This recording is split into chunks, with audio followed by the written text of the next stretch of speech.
Y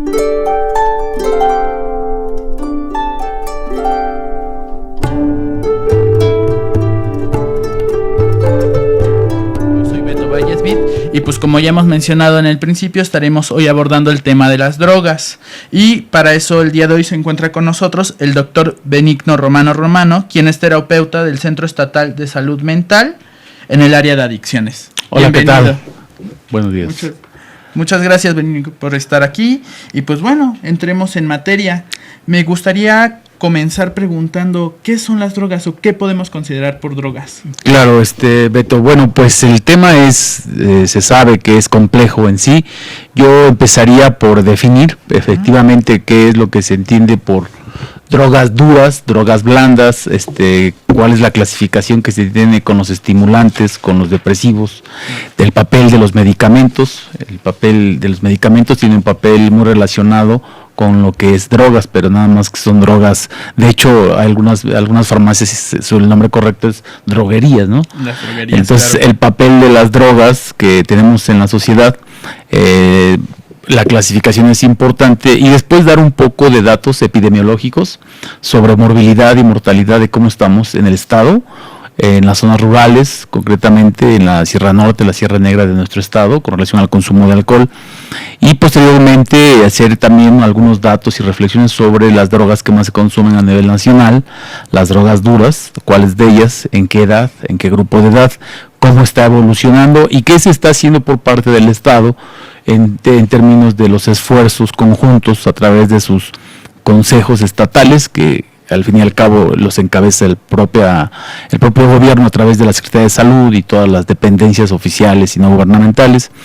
Y bueno, en esta entrada aterrizar y darles una serie de recomendaciones a quienes nos ven o nos escuchan, y poder aportar algunos elementos, claro, para poder entender que el consumo de drogas no solo tiene que ver con el consumo en sí, sino que tiene una plataforma de características y cuestiones de tipo emocional, de tipo social.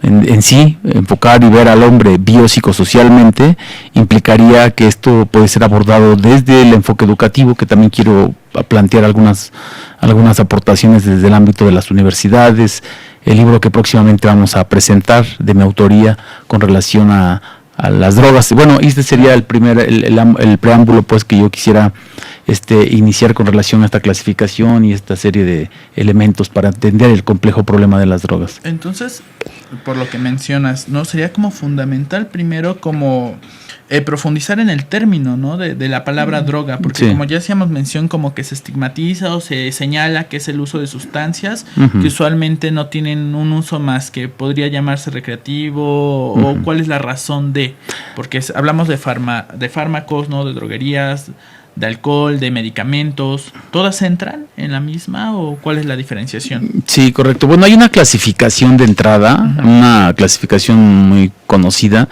en términos de lo que son los estimulantes, que entra ahí los estimulantes, ahorita decimos los depresivos, okay, y los alucinógenos, son 3 características. En otra clasificación un poco más llana, es las drogas blandas, que las drogas blandas, entiéndase tabaco y alcohol, y se denominan blandas porque son comerciales, porque son con autorización de la ley o del Estado. Okay. Inclusive hasta hace poco tiempo teníamos promociones fuertes, tenemos todavía, ¿no? En el alcohol, ¿no?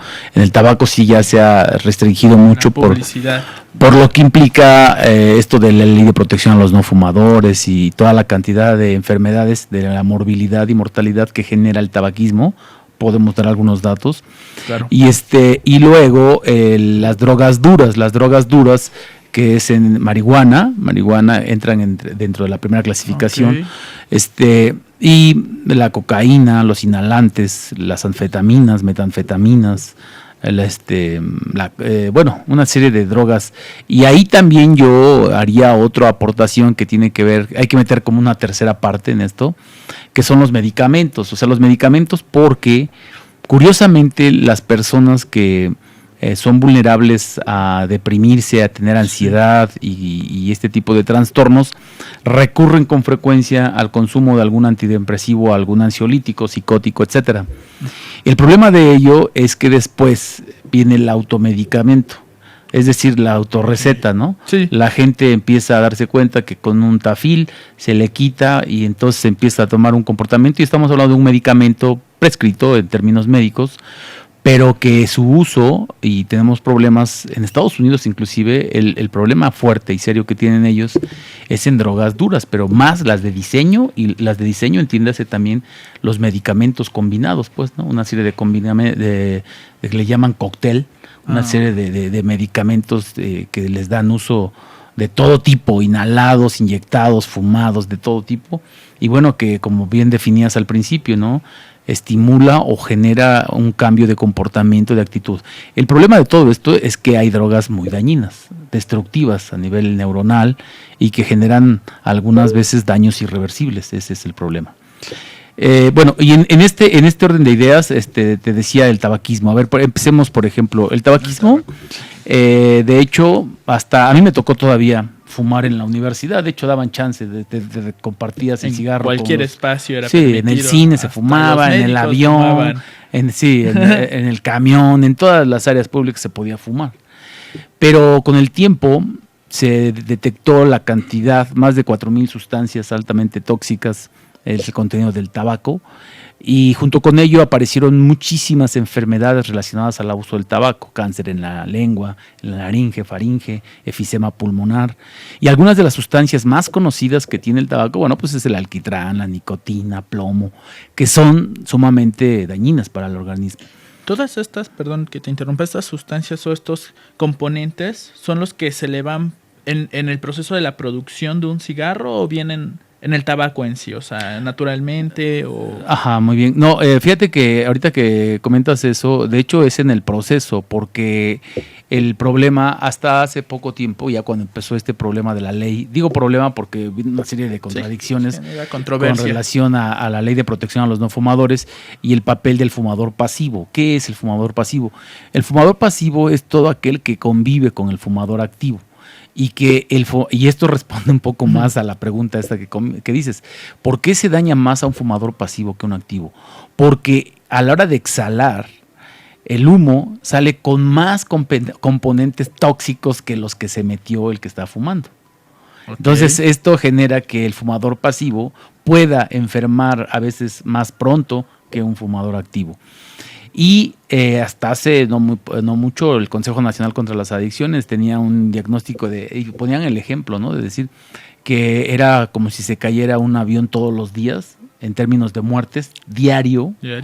Todos los días, de 120 a 25 personas muertes todos los días por enfermedades relacionadas al abuso del tabaco. Entonces, esto nos lleva a que reflexionemos varios puntos. La primera causa de muerte en el país son enfermedades del corazón. Muchas de estas enfermedades tienen que ver y tienen un origen en el consumo de tabaco. Okay. Entonces a veces no se ve directamente, y también es cierto que mucha gente dice, mira, pues yo conozco gente que ha fumado toda su vida y ahí está. Pero es cierto que la epidemiología y los datos registrados, bueno, pues están sumamente a la orden del día, los pueden consultar en cualquier... ahora en Google o con tantos en cualquier vías, medio ya. Puedes meterte a CONADIC o a las CENAS. Las CENAS son las encuestas nacional, contradicciones a nivel nacional, y cada vez ahí uno se da cuenta pues de la cantidad de morbilidad y mortalidad que genera el tabaquismo, y por eso la ley de protección a los no fumadores, porque si no fuese dañino, la ley no hubiese pasado. Pero es dañino, tan es dañino que la ley se aprobó a pesar de que muchos pues, se oponían, ¿no? O sea, en este análisis constante se percataron que realmente quienes resultaban más perjudicados eran aquellos que no fumaban. Así y que estaban alrededor de los fumadores. Correcto. Ok. Y bueno, y ante esta situación, entonces, ¿qué otras medidas se han considerado? Quisiera poner un ejemplo. Por ejemplo, en Estados Unidos, sí, la Philip Morris tuvo una sanción de $10 billones por andar diciendo que el cigarro light no era dañino como los otros, ¿no? Ujú. Y le comprobaron científicos, por cierto hubo ahí mexicanos también, que comprobaron que no, se fueron a juicio y perdió la Philip Morris. Y lo único que le perdonaron fue que hiciera sus pagos así como en 3 partes o cosas así, ¿no? Okay. Pero Sí, la porque una sanción fue cantidad grande. fuerte, fue muy fuerte. Y esto lo retomo por lo que estás preguntando, por esta última parte. ¿Cuáles son las medidas que le han dado éxito a Japón, a Estados Unidos? Aunque se les ha disparado, ahorita vamos para allá, se les ha disparado otro tipo de sustancias, otro tipo de consumo, otro tipo de problemas. Y también hay que ver qué hay atrás de las adicciones, porque ese es el punto. Hay que hablar. ¿Qué les Yo provoca? permanentemente tengo contacto con los adictos como terapeuta y tengo investigaciones en términos educativos y a nivel de universidades en donde pues he encontrado los modelos preventivos existentes en el país y qué se está haciendo, cómo hacen, qué impacto tienen, etcétera. Sí. Y en el sentido que comentabas, Japón y Estados Unidos aumentaron básicamente 2 cosas a saber. La primera fue el incremento al consumo de tabaco, hablando de tabaco. Okay. El consumo al precio del tabaco. Altísimos, cosa que en México también ya están haciendo lo mismo, ¿no? O sea, no sé cuánto vale ahorita una cajetilla, pero creo que alrededor de 50 pesos, ¿no? Aproximadamente. Que ya sí, si tú sacas, si tú te fumas una diaria, pues súmale, ¿no? O sea, sí, ya si es tú un te gasto sumas considerable para aquellas personas que deciden. como si quemaras tu lanita, ¿no? Sí, aparte del daño básicamente. que te genera. Muchas razones de hacer. Pues, ¿te parece si dejamos esto para el siguiente bloque? Claro. Me encantaría, tenemos que hacer un corte, pero sí dejar como esto la pregunta, ¿no? De qué es lo que ocasiona estas dinámicas, ¿no? ¿Cómo es que podemos prever y cómo es que podemos atender ya Claro. cuando hay una persona que pues tiene algún tipo de adicción a cualquier otra sustancia? Sí, claro, ¿Va? con mucho gusto. Entonces, Claro. pues regresamos a esto que es su programa Inteligencia Sexual, porque todos somos sexo.